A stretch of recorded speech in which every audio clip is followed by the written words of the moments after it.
அண்ணாங்கெல்லாம் வந்து இப்போ அது 5 வருஷம் படிக்கணும். இப்போ நீங்கள் ஃபஸ்ட் ஸ்டாண்டர்ட் படிக்கிற மாதிரி 5 வருஷம் படிக்கிறாங்க. மற்றவங்க எல்லாம் பர்பிள் கலர் கொண்டு போங்க 5வது வருஷம் முடிக்க போகிறாங்க, டாக்டர் ஆக போகிறாங்க. நெக்ஸ்ட் இயர் அவங்க டாக்டர் ஆக போகிறாங்க. சரியா? இப்போ நாங்கள் எதுக்கு இங்கே வந்திருக்கோம்னா, இந்த கோவில் ஒன்று இருக்குல்ல, ரேணுகாம்பாள் கோவில், அந்த கோவிலில் தான் நாங்கள் தங்கி 1 வாரம் இந்த நோய் வருமா, நாய்க்கு நம்ம பழகினா அது கழிச்சுன்னா நமக்கு ஏதாவது பிரச்சனை வருமா, ப்ராப்ளம் வருமா, ஏதாவது நோய் இருக்கா, பேர் தெரியுமா? டாக் ஓகே, நீ சொல்லு. விஷம் ஏறும், நீப்பா? இல்லை விஷம் ஏறும், ரைட்டு. பாம்பு கடிச்சா கூட விஷம் ஏறும். அந்த மாதிரி உண்ணி வந்து பேன் மாதிரி, அது வந்து மாட்டு மேலே இருக்கும், நாய் மேலே இருக்கும். அது நம்ம கிட்ட மேலே ஏறும். சாதாரண நம்ம வீட்டில் வளர்க்குற நாய்க்குலாம் நீங்கள் பார்க்க வேண்டாம். ரைட்டா? ஒருவேளை நம்ம வீட்டில் வளர்க்குற நாயே நமக்கு வீட்டில் வளர்க்கல, வெளியில் இருக்குது, அது நம்ம கையில் எச்சில் பட்டாலும் கடிச்சிட்டாலும் நம்ம என்ன பண்ணணும்? நம்ம போயிட்டு நமக்கு நோய் வராமல் விட்டு தடுப்பூசி போடணும். அப்போ நீங்கள் என்ன பண்ணணும்? உங்களுக்கு கடிச்சதை உங்கள் அம்மா அப்பாவுக்கு கடி சொல்லணும். அப்போ தானே உங்களுக்கு தெரியும். நீங்கள் கடி வாங்கிட்டு அப்படியே சரி பரவாயில்ல போ, கொஞ்சம் நேரம் எச்சில் கை கட்டிட்டா போதும் அப்படின்னு நீங்கள் போயிட்டீங்கன்னா என்ன ஆகும்? அம்மா அப்பாவுக்கு எப்படி தெரியும்? தெரியாதுல்ல, விஷம் ஏறிடும். அப்புறம் நோய் வந்ததுக்கு அப்புறம் நம்ம போயிட்டு ஒன்றுமே பண்ண முடியாது. விஷம் ஏறதுக்கு முன்னாடியே நம்ம தடுப்பூசி போட்டால் உங்களுக்கு நோய் வராமல் இருக்கலாம், நம்ம அதை தடுக்க முடியும். புரியுதா? உங்களுக்குலாம் கொஞ்சம் புரியல, புரியுதா? இல்லை கொஞ்சம் கஷ்டம்.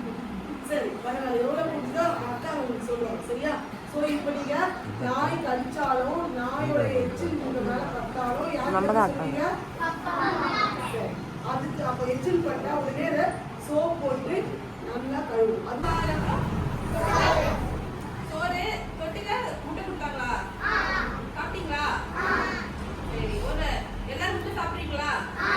ரெகுலரா முட்டை சாப்பிடணும். முட்டை சாப்பிட்டா நல்லா சத்து. என்ன புரோட்டீன். யார் சொன்னது புரோட்டீன்ட்டு? திருப்பி அவனே தான்.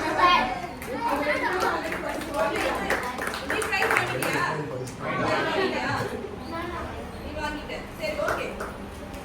சரி, இப்போ முட்டையை பத்தியே நம்ம அடுத்து பேசுவோம். பாம்பு எல்லாருக்கும் தெரியுமா? ஆல்ரெடி ஒரு ப்ரைஸ் வாங்கிட்டான் அவன்.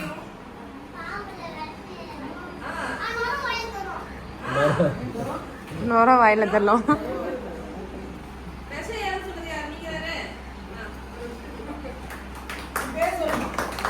ஐயோ கியூட்.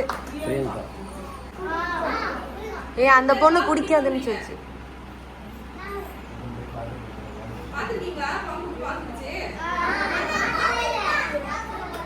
ஐயோ கியூட். குடிச்சு பாத்துருக்கீங்களா? ஊத்தி பாத்துருக்கீங்களா? என்னன்னா கண்டிப்பா பாத்திருக்கியா? சூப்பர்.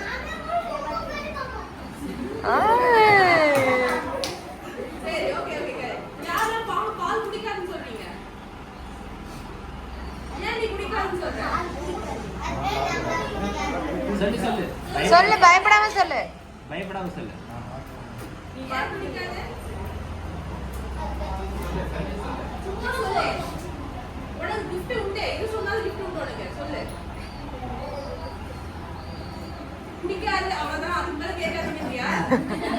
சரி, அதுக்காக ஒரு gift கொடுப்பா உங்களுக்கு.